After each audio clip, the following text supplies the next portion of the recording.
Well, I'm here because this is the press freedom trial of the century. If Julian Assange is extradited to the United States to face 18 charges, 17 of them under the Espionage Act, all of them about information about war crimes, about abuses of state power given to him by Chelsea Manning, a heroic whistleblower, that is a death knell for not only the First Amendment in my country, that is a death knell for press freedom globally, because it sets the precedent that any government anywhere in the world can grab a journalist they don't like and drag them across state lines and bring them to their country and disappear them into some dungeon.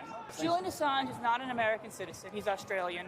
WikiLeaks does not operate in the U.S. None of these publications were carried out in the U.S. They were all done overseas. And what the U.S. is saying is that their Espionage Act not only applies to journalism, which is, first of all, an outrageous supposition, but that it applies to any journalist anywhere in the world, and that any journalist doing their job anywhere in the world, if the U.S. doesn't like it, they can have them sent to their country and put on trial for espionage. That is a huge blow to press freedom globally. I just think it's incredibly important not to think about this as something from a long time ago. I recognize that collateral murder was 14 years ago. I recognize the Iraq and Afghanistan wars may seem like old news, but those injustices still live with us, and right now we are seeing a genocide in Gaza, we're seeing a rush to war with Iran, and there are people within the government right now who want to come forward and are being intimidated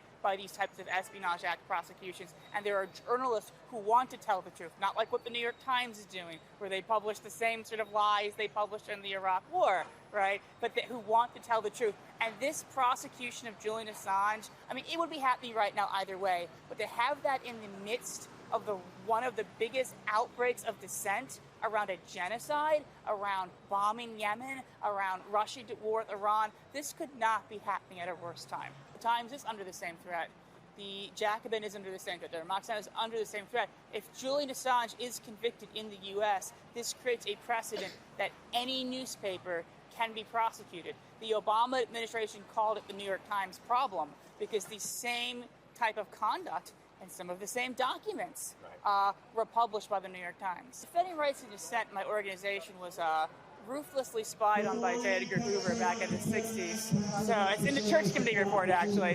So we're very familiar with how surveillance is used to silence speech, and we're against kind of pernicious surveillance. One of the interesting things we've seen is the government engaged this type of surveillance to silence speech, and then when an Edward Snowden or a Terry Albury comes forward about it, Snowden is, of course, the NSA whistleblower, Albury was an FBI whistleblower, they then put them in jail under the Espionage Act. So you have this interrelated thing where you're silencing people through surveillance. When conscientious government employees come forward and point this out, they're then silenced under the Espionage Act.